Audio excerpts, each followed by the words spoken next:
Untuk yang pertama ada 3 langkah penting dalam analisis data kualitatif. Jadi pengumpulan data kualitatif ini menghasilkan data dalam jumlah besar. Oleh karena itu, langkah pertama dalam analisis data adalah reduksi data melalui pengkodean atau kategorisasi. Pengkodean ini adalah proses analitik yang melalui data kualitatif yang telah dikumpulkan, direduksi, disusun kembali, dan diintegrasikan sehingga membentuk teori. Tujuan pengkodean ini adalah untuk membantu menarik kesimpulan yang berarti tentang data. Kode merupakan label yang diberikan pada satuan teks yang kemudian dikelompokkan dan diubah menjadi kategori. Tampilan data menurut Milos dan Huberman tahun 1994, penyajian data merupakan aktivitas utama kedua yang harus Anda lakukan saat menganalisis data kualitatif Anda. Tampilan data melibatkan pengambilan data Anda yang telah direduksi dan menampilkannya secara terorganisasi dan ringkas.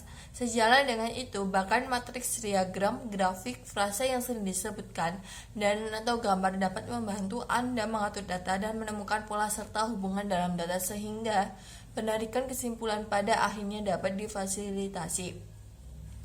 Selanjutnya, menarik kesimpulan. Penarikan kesimpulan adalah aktivitas analitis terakhir dalam proses analisis data kualitatif. Ini adalah inti dari analisis data. Pada titik inilah Anda menjawab pertanyaan penelitian dengan menentukan tema apa yang teridentifikasi, dengan memberikan penjelasan untuk pola dan hubungan yang diamati, atau dengan membuat kontras dan perbandingan. Materi yang selanjutnya adalah reliabilitas dan validitas dalam penelitian kualitatif. Sistem klasifikasi yang ketat harus tidak ambigu secara intersubjektif. Sebagaimana diukur dengan reliabilitas antar hakim rata-rata, dan tidak ada koefisien individu yang lebih rendah dari tema dalam sampel konfirmasi sepenuhnya. Terwakili oleh kategori dan subkategori yang dikembangkan dalam sampel klasifikasi. Untuk menentukan apakah ukuran sampel sesuai, 2 sampel konfirmasi, yakni sampel yang ditahan dari 859 sampai asli dari 100 insiden baru, 299 perilaku kritis, disortir ke dalam skema klasifikasi dengan tujuan mengembangkan kategori baru. Tidak ada kategori baru yang muncul yang menunjukkan bahwa serangkaian insiden kritis yang dianalisis membentuk representasi yang memodal dari peristiwa pemicu kemarahan dalam layanan. Selanjutnya yaitu beberapa metode lain untuk mengumpulkan dan menganalisis data kualitatif. Ini ada 3. Yang pertama, analisis isi, analisis naratif, dan induksi analitik. Berikut penjelasannya. Analisis isi ini adalah metode penelitian observasional untuk mengevaluasi isi simbolik dari berbagai bentuk komunikasi seperti surat kabar, situs web, atau rekaman wawancara.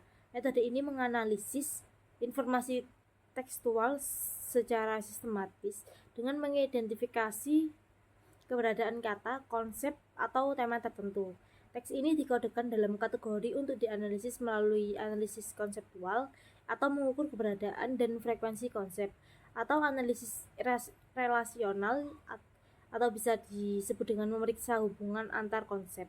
Ini hasilnya digunakan untuk memahami pesan, dampak lingkungan pada konten, atau pengaruh pesan terhadap penerima, seperti analisis liputan pers, iklan, atau media daring.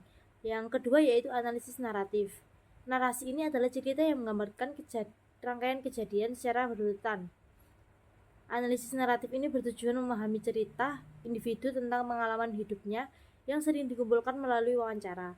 Pendekatan ini berfokus pada proses atau urutan waktu, menghubungkan anteseden dan konsekuensi suatu kejadian. Analisis ini digunakan untuk meneliti pembelian impulsif, respon pelanggan terhadap iklan, dan hubungan layanan konsumen. Yang terakhir yaitu induksi analitik. Induksi analitik ini adalah strategi analisis data kualitatif yang mencari penjelasan yang universal tentang fenomena melalui pengumpulan data, hingga tidak ada kasus yang menyimpang dari hipotesis. Prosesnya ini dimulai dengan mengidentifikasikan masalah, lalu merumuskan hipotesis awal, dan memeriksa kasus melalui data seperti wawancara. Jika ditemukan kasus yang tidak sesuai, hipotesis ini direvisi atau kasus menyimpang ini dikecualikan. Pendekatan ini menggunakan penalaran induktif yang memungkinkan penyesuaian hipotesis selama penelitian. Selanjutnya adalah materi kita yang terakhir, yakni data besar. Data besar adalah istilah populer saat ini yang umumnya digunakan untuk menggambarkan pertumbuhan eksponensial dan ketersediaan data dari sumber-sumber digital di dalam luar organisasi. Istilah ini awalnya terkait dengan volume data yang tidak dapat diproses dan dianalisis dengan metode dan alat tradisional. Big data memiliki banyak potensi bagi organisasi dan manajer. Namun, big data juga menghadirkan tantangan dan dilema baru, misalnya terkait bagaimana big data harus dikelola, diproses, dan dianalisis. Itulah sebabnya banyak organisasi merasa sulit untuk menerapkan data besar.